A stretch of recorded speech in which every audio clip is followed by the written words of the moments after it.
자, 이제 체육과 교육 과정 한번 살펴보겠습니다. 이 부분은 최근에는 뭐 그렇게 기출 빈도가 높지는 않은 것 같아요. 근데 이제 이 체육과 교육 과정은 뭐 이제 우리가 문서 문제랑 연관 지을 수도 있고 교과교육학 문제 내에서 이제 문제를 이제 섞어서 내기에 좋은 영역이죠. 그래가지고 한번 살펴봐야 되는데, 그러니까 이런 것들을 우리가 기출에 근거해서 기출 나왔던 거 위주로 공부를 해야지 효율이 높아가죠. 왜냐면 이런 것들이 사실은 이 서브노트가 아니라 그 교재나 그 대학 이론서를 직접 본다면 양이 많죠. 근데 뭘 봐야 되는지도 모르고 뭐가 중요한지도 모르면은 괜히 이제 이상한 말, 이해가 안 가는 말을 계속 보고 있으면 힘들잖아요. 그래서 항상 기출 문제 위주로 기출 나왔던 거 중점적으로 공부하면서 넓혀 나가는 점진적 분수법처럼 그런 공부를 하시면 좋습니다. 자, 이제 먼저 기출이 뭐가 나왔는지부터 한번 보시면 이제 교육과정의 변천에 대한 문제가 나왔는데, 이건 이제 과거부터 현대까지 교육과정이 계속해서 바뀌어 왔잖아요. 그래서 옛날에 학문 중심 교육과정부터 7차 교육과정, 교육과정 변천의 특징, 그리고 교육과정의 특징을 보고 순서대로 배열하는 문제가 나오고, 뭐 교육과정 수준, 이건 아까 이념적, 문서적, 실천적 이 수준이 나올 수도 있고, 아니면은 국가부터 교사 수준까지 그 의사결정 구조에 따른 의사결정 수준에 따른 분류가 있습니다. 최근에 이제 많이 나왔죠. 예, 교사 수준 나왔죠. 여기 이게 2018년도에 나온 거거든요. 제가 합격할 때 나온 건데, 저는 그때 기출 문제가 잘 돼 있어서 이 문제를 봤을 때 이 앞에 있던 기출 문제들의 그 객관식 시절에 그 문서 명칭이 객관식 보기로 나와 있던 기출 문제가 딱 시험장에 딱 떠올랐어요. 그래가지고 그걸 딱 두 개를 잘 적었죠. 쉬운 문제였지만 내가 기출 분석을 잘 했기 때문에 시험장에서 낯선 문제를 어렵지 않게 풀었던 것 같습니다. 그다음에 이제 통합교육 과정은 최근에 이제 우리가 교육 과정을 편성 운영하는 데 있어서 통합적인 교육 과정을 편성 운영하는 걸 강조하거든요. 그러다 보니까 자주 나왔는데, 그 최근에 이제 2019년도에 포가티가 나왔어요. 그래서 이 부분 보시면 되고, 안나리노랑 교육과정 구성의 일반 논리는 아주 먼 옛날에 나왔던 거기 때문에 여기 나왔었구나. 그래서 근데 어쨌든 기출 나왔던 거니까 우리가 어렵지 않은 거니까 암기해서 버리는 게 제일 좋죠. 자, 여기서 한번 살펴보겠습니다. 체육과 교육과정 특성은 이게 이제 국가 수준 문서를 이제 문서랑 그런 것들에 대한 내용을 담고 있는 것 같은데, 이거는 뭐 중요하지 않은 것 같아요. 한 번도 나온 적이 없으니까요. 이제 이게 중요하죠. 이제 여기서 이제 많이 나왔으니까 국가 수준, 지역 수준, 학교 수준, 교사 수준 해가지고 누가 의사결정을 하느냐, 그리고 여기에 따르는 문서의 제목들이 문제가 나올 수 있죠. 여기서 교사 수준 교육과에 나왔던 게 2018년도에 문제가 나왔고, 과거에 이런 것들이 다 객관식 시설에 나왔던 것 같아요. 그러니까 외워야 되고, 자, 여기 이제 교육과정 개발 수준, 이거는 일반 교육학에서 공부하면 되기 때문에 우리가 굳이 뭐 전공 체육에서 공부를 따로 안 해도 되긴 하겠지만, 그래도 이런 것들 뭐 수직적이 뭔지 수평적이 뭔지 한번 알아두면 좋죠. 왜냐면 결과적으로 이제 우리가 학교 현장에 나가셨을 때 교육과정 구성하거나 교육과정 이제 통합 수업하거나 그런 연구 수업할 때 이런 게 다 알아두면 좋거든요. 자, 그다음 통합교육과정 이것도 많이 나왔죠. 발표 치는 거는 제가 이게 중요해서가 아니라 기출이 나왔기 때문에 보시라고 이제 발표를 치는 겁니다. 교과의 통합과 교과간 통합, 그리고 운동기능과 인지적, 그죠? 운동기능과 인지적, 운동 정의적 이런 것들을. 근데 이게 중요한 게 아니라 이런 것들이 이제 이런 모형에서 연관지어서 문제를 낼 수 있기 때문에 알아두면 좋죠. 알아둬야 하죠. 왜냐면 기출 나왔던 거기 때문에. 그래서 교과 간 통합과 교과 내 통합의 차이가 뭔지, 그리고 이런 것들이 어떤 특징이 있는지를 한번 보셔야 됩니다. 그래서 포가티 이게 두 번인가 제대로 나왔던 것 같아요. 그리고 2019년도에 답으로 나왔고, 그래서 교과 내, 여러 교과 간, 그다음에 학습자들 간에, 그다음에 이 안에서 이렇게 이런 식으로 나눠서 공부해야 되는데, 외울 게 많아 보이지만 사실 이런 것들 나눠서 이렇게 딱 외우면은 그렇게 어렵지 않아요. 근데 이런 것을야말로 이거 외우는 거는 큰 의미가 없죠. 이거 뒤에 있는 이런 것들 특징을 알아야지 만약에 문제가 나오면 맞출 수가 있습니다. 요즘은 뭐 예를 들어서 여기를 가리고 이거를 주고 이거를 다 맞추는 문제가 나올 수도 있겠지만, 이런 쉬운 문제가 별로 안 나오죠. 그래서 뭐 공유형 뭐 이런 거 특징들 한 번씩 보시면 되겠습니다. 제가 이거를 상세하게 설명을 안 해드리는 이유는 제가 할 수도 없을 뿐더러, 제가 지금 이거를 영상을 만드는 이유는 이론적인 걸 설명하는 게 아니라 어떻게 선생님들이 빠르게 효과적으로 한 바퀴를 돌리고 기초적인 공부를 하는데 그 도움을 드리기 위함이고, 이지 뭐 이론을 설명하기 위함이 아니기 때문에 넘어가는 점은 양해 부탁드립니다. 그 모인션의 통합 이거는 이제 그 이론서에 보면은 나와 있는데 한 번도 개출된 적이 없죠. 근데 이런 게 이제 약간 3순위 같은 건데, 그죠? 기출 나왔던 게 1순위, 기출 옆에 있는 게 2순위, 이런 건 멀리 있는 게 3순위인데 보세요. 예를 들어서 이게 기출이 나왔어요. 이게 기출이면은 이제 이런 것들이 2순위가 되는 거죠. 이런 2순위. 그리고 이거는 3순위가 되는 거죠. 그런 식으로 해서 1순위, 2순위, 3순위 뭐 이런 식으로 넓혀가시면 됩니다. 이렇게 해서 체육교육과정은 보시면 되고, 이제 체육교육과정 이게 변천이죠. 1차부터 15까지. 그래서 이 문제가 최근에 나왔었죠. 이것도 2018년도에 나왔던 것 같아요.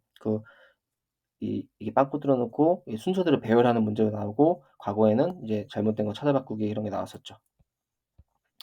신체 활동 활용 예시, 신체 활동 예시 최근에도 계속해서 그 지문이라든지 문제로 다 나왔던 건데, 그게 왜 나왔냐면 여기 보시면 이게 계속 바뀌어 왔잖아요. 말 조금씩. 그러니까 이게 그만큼 중요하다라는 거죠. 이거 진짜 문제 많이 나왔거든요.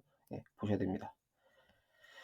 자, 이제 그다음에 이제 문서는 여러분들 이제 7차 교육과정부터 15 교육과정까지 나오는데, 이거는 선생님들 이제 지금은 뭐 과거에 이 교육과정 문서를 달달달 외울 필요는 전혀 없죠. 근데 이제 과거의 교육과정 문서에서 우리가 살펴봐야 되는 건 뭐냐면, 자, 제가 잠깐만 이건 작업을 하고,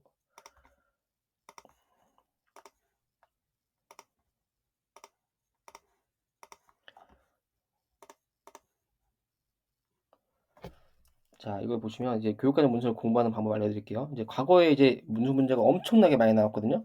엄청나게 많이 우리가 이거 다 공부할 수는 없잖아요. 다 공부할 수는 없죠. 공부할 필요도 없고. 그러니까 이제 뭐가 나왔는지를 보시면 돼요. 어떤 게 나왔는지. 자, 그러면 한번 보겠습니다. 자, 7차는 너무 먼 옛날이지만 한번 봅시다. 뭐 교과협의회, 그죠? 한계점, 그죠? 신체활동 선택 예시표. 이거 아까 제가 많이 나왔다 그랬죠? 잠재 이런 건 안 나오겠죠. 이제 내용체계표에 대한 부분이 계속 나와요. 그 다음에 이제 이건 이제 어떻게 수업을 구성할 것인가, 수준별, 개인차, 그죠? 혼성학급. 그래서 이거는 약간 2015 개정 교육과정에서는 이게 교수학습의 방향과 뭐 활동 계획 막 이런 게 되겠죠. 그다음에 이제 내용 영역, 성격, 포괄형과 공통점. 이게 교사수 교육 내용 묶었는데, 계속해서 내용 체계, 내용 영역이 많아요.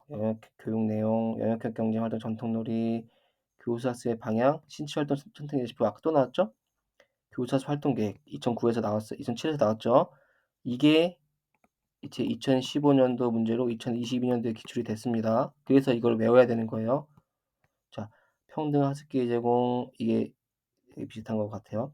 교사수의 방향, 평가의 방향 계획, 그죠?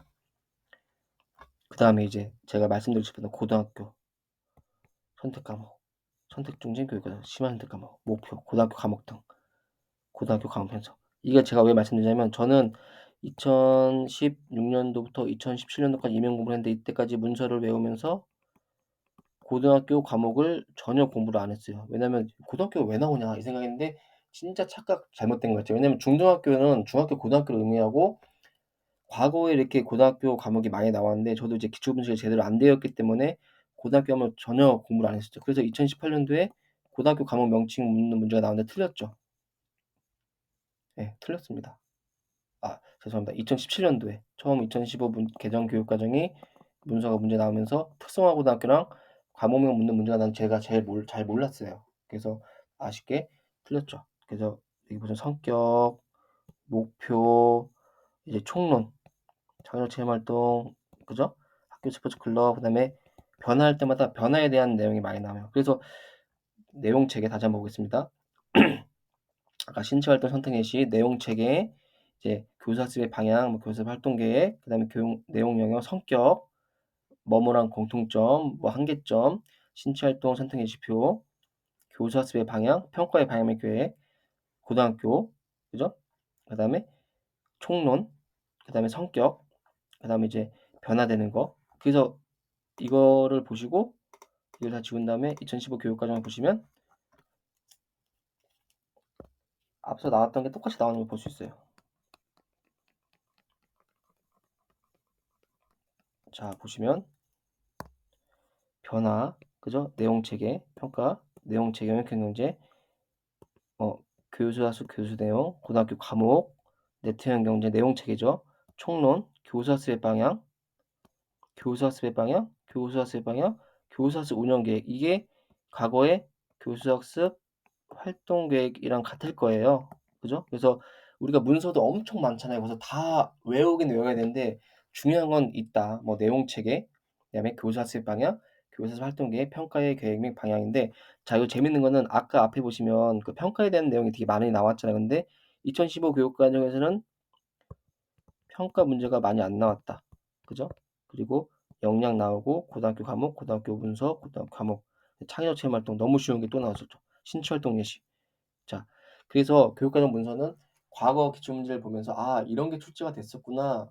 그래서 2015에서 이걸 외워야 되는구나.'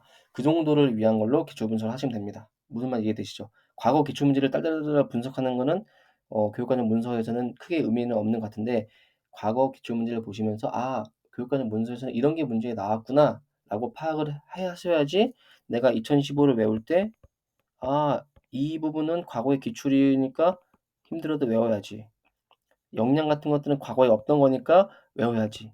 그죠? 그러니까 이렇게 내가 기출을 통해서 뭘 공부해야 되고 어디에 좀 더 집중을 해야 되는지 안목이 생기는 거죠. 예. 안목이 생기면 또 효율적이고 효과적으로 공부를 할 수가 있습니다. 그래서 오늘은 이 체육교육과정 문서까지 한번 마무리를 지어 보도록 하겠습니다.